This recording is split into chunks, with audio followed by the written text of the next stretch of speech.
VVD news కు స్వాగతం. నంద్యాల జిల్లా సోమవారం శ్రీ వాసవి కన్యకా పరమేశ్వరి దేవస్థానం కుంభాభిషేక మహోత్సవం, ఘట్టాభిషేక మహోత్సవం మొదటి రోజు నంద్యాల చెరువు దగ్గర నుంచి ఉదయం 6:30 గంటలకు, శివాలయం దగ్గర నుంచి 1500 కలశాలతో గంగను ఊరేగింపుగా శ్రీ వాసవి కన్యకా పరమేశ్వరి దేవస్థానం వరకు తీసుకొని రావడం జరిగింది. ఈ కార్యక్రమంలో ఆర్యవైశ్య పెద్దలు, ఆర్యవైశ్య సంఘం మరియు యువజన సంఘం, మహిళా సంఘం పురవీధుల గుండా ఉత్సవం జరిగినది. ఈ రోజు ఉదయం 10 గంటలకు కలశ స్థాపన మరియు సాయంత్రం హోమం ప్రారంభం జరిగినది.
వచనం అంటే పఠించడం.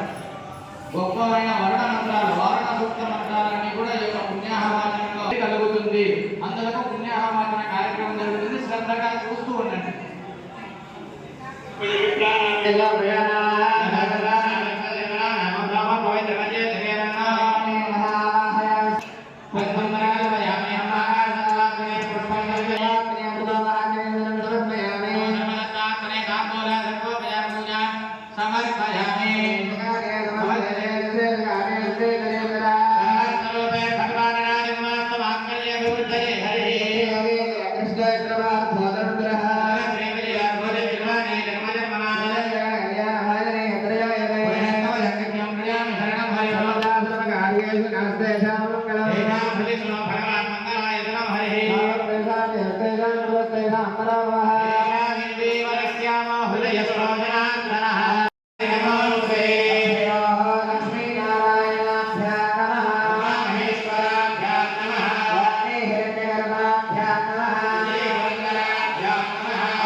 शांति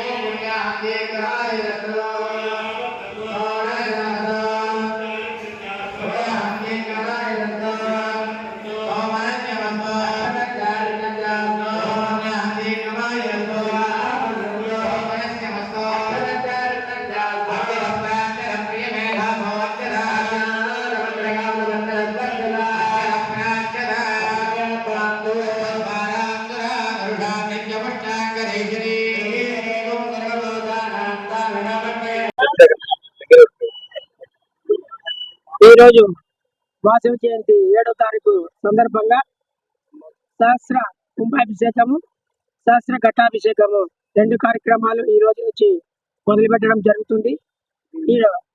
ఇక్కడ శివాలయం నుంచి పూర్ణ కుంభముతో 108 కలశాలతో అమ్మవారికి తీసుకుపోవడం జరుగుతున్నది. ఈరోజు కార్యక్రమం మొదలుగా అన్ని కలశాలతో మొత్తం కార్యక్రమం, సాయంత్రం పూట వచ్చేసి హోమము, రేపు పొద్దున మళ్ళీ హోమము, సాయంత్రం కూడా హోమ కార్యక్రమాలు, మా బిల్వార్చన, తర్వాత 3వ రోజు 7వ తారీఖు కుంకుమార్చన ప్లస్ మహాకుంభాభిషేకము, సహస్ర ఘటాభిషేకము 2 కార్యక్రమాలు కూడా 7వ తారీఖు దశమి అమ్మవారి పుట్టినరోజు సందర్భంగా ఈ కార్యక్రమాన్ని నిర్వహించడం 3 రోజులు జరుపుకుంటున్నాము. సాయంత్రం పూట 6:30కు గ్రామోత్సవం కార్యక్రమం కూడా ఇందులో భాగంగా చేర్చబడింది. కాబట్టి ప్రతి ఒక్క ఆర్య వయసులు కూడా అమ్మవారి కృపకు ప్రార్థనలు కావాలని, అమ్మవారి దర్శనం చేసుకొని ఆ సేవలో అందరూ ధరించాలని చెప్పి ఈ సందర్భంగా కోరుకుంటున్నాం. 7వ తారీఖు మధ్యాహ్నము ఈ కార్యక్రమం అనంతరం కుంకుమార్చన అనంతరము అందరికి ఆర్య వయసులందరికీ కూడా విందు ఏర్పాటు చేయడం అయింది. కాబట్టి ప్రతి ఒక్కరు కూడా ఈ కార్యక్రమంలో పాల్గొనవలసిందిగా కోరుచున్నాం. న్యూస్ టీవీని తక్షణమే సబ్స్క్రైబ్ చేసుకోండి. నోటిఫికేషన్ కోసం మరిన్ని అప్డేట్స్ కోసం ప్రతి ఒక్క కుటుంబానికి ఉచిత ప్రకటనలు వచ్చే విధంగా మీకోసం మీ ముందుకు వివిధ న్యూస్ టీవీని ఏపీ 5 నందు 99వ ఛానల్